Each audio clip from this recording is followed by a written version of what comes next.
اور تو اب جب بھی زمین میں کوئی نیا ٹائم داخل ہوتا ہے نا تو اللہ کہتے ہیں کیا کرنا ہے؟ سب سے پہلے اللہ کا شکر. تبھی علماء نے اصول فقہ کی کتابوں میں لکھا ہے کہ نمازوں کے جو اوقات ہیں نا یہی نماز کا سبب ہے. سمجھتے ہو؟ اللہ میاں نے نمازوں کے اوقات کو نماز کا سبب بنا دیا. اب اس بات کو بھی سمجھو, اصل میں نماز کا سبب ہے اللہ کے احسانات. نماز جو ہم پڑھتے ہیں اس کا اصل سبب کیا ہے؟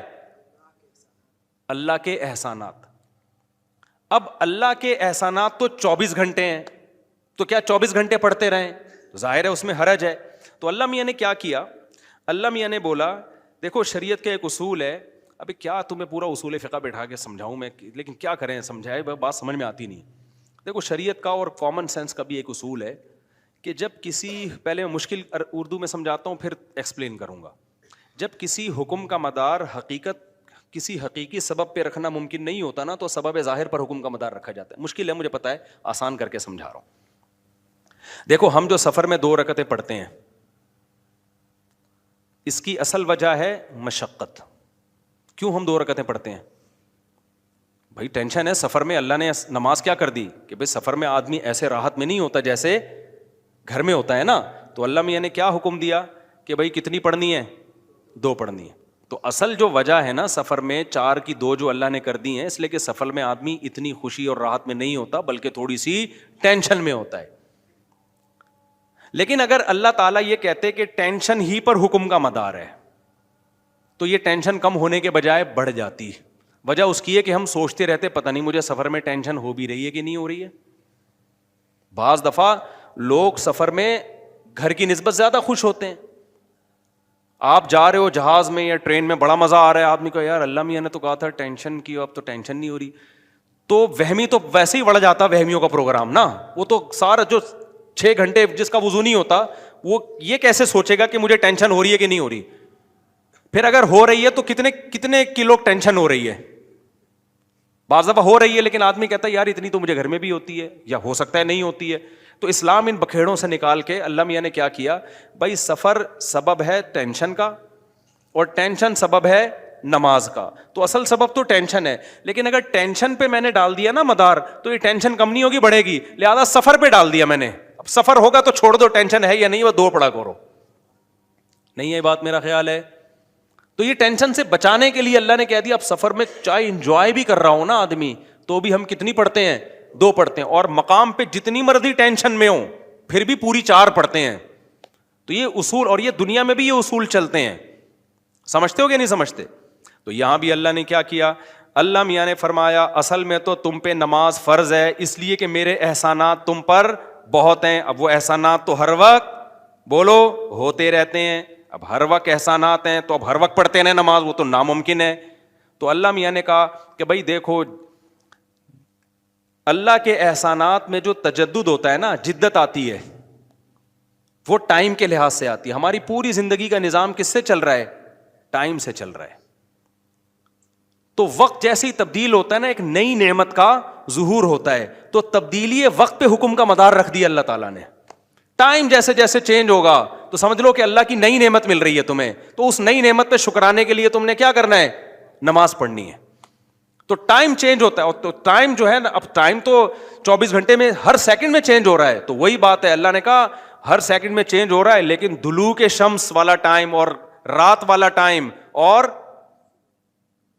وقرآن الفجر, فجر والا ٹائم, یہ اس میں ٹائم میں بڑا تغیر آتا ہے. تو بڑا تغیر آتا ہے تو نئی نعمت مل رہی ہے, اور لہذا جب نئی نعمت مل رہی ہے حقیقت میں نہ بھی مل رہی ہو اور حقیقت میں اس سے پہلے بھی مل رہی ہو نہیں, لیکن اب فرض یہ کر لیا گیا ہے کہ جب ٹائم چینج ہوگا تمہیں نئی نعمت ملے گی, اور نئی نعمت ملے گی تم پر لازم ہے کہ اللہ کا شکر ادا کرو آ کے. تو اس لیے علماء نے اس مسئلے کو بڑا اچھا سمجھا, اصول فقہ میں ایکسپلین کیا ہے کہ نمازوں کا جو سبب ہے نا وہ کیا ہے؟ اوقات کی تبدیلی. جیسے 2 رکعتوں کا سبب سفر ہے, حالانکہ اصل میں نہیں ہے, اصل میں تو کچھ اور ہے, لیکن اب اللہ نے کیا بنا دیا سفر کو. تو ایسے ہی نمازوں کے واجب ہونے کا سبب کیا ہے؟ وہ وقت میں بڑی تبدیلی. تو یہ 5 ٹائم اس زمین پر ایسے ہیں جس میں بڑی تبدیلی ہوتی ہے, اور ان بڑی تبدیلیوں سے انسان کو اللہ کی نعمتوں کا احساس ہوتا ہے اگر یہ ٹائم رک جائے نا تو ہماری زندگیوں کی رنگینیاں ختم. صرف فجر ہی کا ٹائم ہو, ظہر میں جو الگ سی انسان کی فیلنگ ہوتی ہیں, عصر میں الگ فیلنگ ہوتی ہیں, مغرب میں الگ, انجوائے کرتا ہے انسان لائف کو. نہ ہر وقت اسے مغرب کا ٹائم چاہیے, اسے عشاء بھی چاہیے, لیکن ہر وقت عشاء نہیں چاہیے. اسے فجر کی بہاریں بھی چاہیے, لیکن ہر وقت فجر کی بہاریں نہیں چاہیے. اسے دوپہر کی چلچلاتی دھوپ بھی چاہیے, ہر وقت نہیں چاہیے. شام کی ٹھنڈی چھاؤں بھی چاہیے جو عصر کے ٹائم ہوتی ہے. اور کیسے سمجھائیں میرے بھائی, میرے پاس اس کے علاوہ تبھی تو 5 نمازیں ہیں, تو 2 نمازیں اکٹھی بیٹھی نہیں ہوتی, سمجھ رہے ہو, کیونکہ اوقات 5 ٹائم چینج ہوتے ہیں اور بڑی تبدیلی آتی ہے, تو 3 ٹائم کیوں پڑھ رہے ہو بھائی تم نماز. باقی قرآن و حدیث کے حوالے کیا ہیں وہ میں انشاءاللہ بھی ریئیکشن ریکارڈ کرواؤں گا, اس پہ وہ آ جائیں گے. تو میرے بھائی, تو یہ اسلام ہے جو ہمیں کہتا ہے کہ جب وقت میں بڑی تبدیلی ہوگی تو تمہیں اللہ کی نعمت کو واقعی ہوتا بھی ہے. آپ رات کو سو جاؤ ٹائم پہ, صبح صادق کا وقت جب ہوتا ہے نا, نیند پوری ہوتی ہے, خدا کی قسم دل میں ذرا سی بھی اللہ کی محبت کا جذبہ ہونا تو انسان کے دل میں اللہ کی محبت کی چنگاریاں پیدا ہوتی ہیں صبح کے ٹائم کو دیکھ کے, کہ میرے رب نے مجھے رات کو سلا دیا اور بالآخر اب سورج دوبارہ سے نکل کے اپنی ذمہ داری پوری کرنے والا ہے.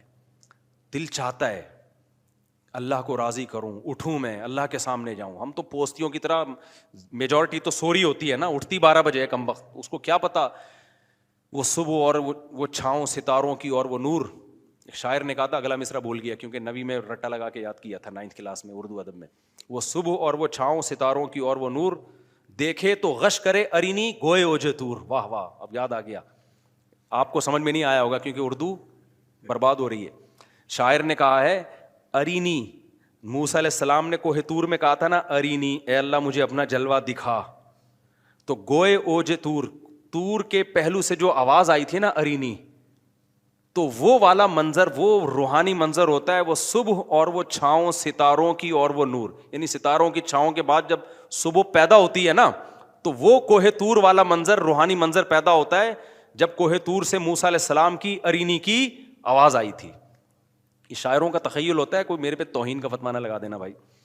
تو فتوے مارکیٹ میں توہین کے آج کل بہت ہلکے چل رہے ہیں. تو ہم اپنے بیان کی طرف چلتے ہیں. تو یہ 5 نمازیں اللہ نے کیا کر دی میرے بھائی, بولو. اصل تو عبادت اسلام میں ہے ہی نماز. اصل کیا ہے, 5 ٹائم دن میں. تبھی علماء کہتے ہیں معاف ہی نہیں ہوتی ہے کبھی, موت تک چلتی رہتی ہے, کیونکہ ٹائم آتا رہتا ہے نا. ٹائم آئے گا تو نماز لازم ہوتی رہے گی, یا تو ٹائم روک لو. ہم جب گئے تھے وہاں ناروے میں تھے نا, تو بہت لمبی رات تھی, تو وہاں ٹائم رکا ہوا تھا رات کا. تو مغرب اور عشاء اور فجر میں ٹھیک ٹھاک فاصلہ ہوتا تھا. فجر 8:45 بجے ہو رہی تھی صبح, اور عشاء میرا خیال ہے 4:30-5 بجے. تو چونکہ ٹائم رکا ہوا تھا نا, مغرب کے بعد عشاء کا وقت, فجر کا وقت آ ہی نہیں رہا, عشاء کا وقت, عشاء کے بعد فجر کا وقت آ ہی نہیں رہا, تو ٹائم رک گیا, تو نماز بھی کیا ہو گئی, رک گئی. ٹھیک ہے, دیر سے پڑھو اب, تو کیونکہ ٹائم چینج ہوگا تو حکم اللہ کا نماز کا آپ کی طرف متوجہ. ہاں, جن علاقوں میں 6 مہینے 3 مہینے سورج نکلتا ہی نہیں ہے, وہاں پھر حدیث میں آتا ہے کہ اس میں پھر حدیث میں کچھ اور ہے, وہ پھر ابھی مسئلہ بیان کروں گا تو بات لمبی ہو جائے گی. یہ ان جگہوں کی بات ہے جہاں دلوک شمس ہو رہا ہے, سورج نکلتا ہے اور 24 گھنٹے کے اندر غروب ہو جاتا ہے, تو وہاں پھر نمازیں کس طرح ہی پڑھی جائیں گی, ٹائم کے ساتھ اللہ نے اس کو جوڑ دیا ہے.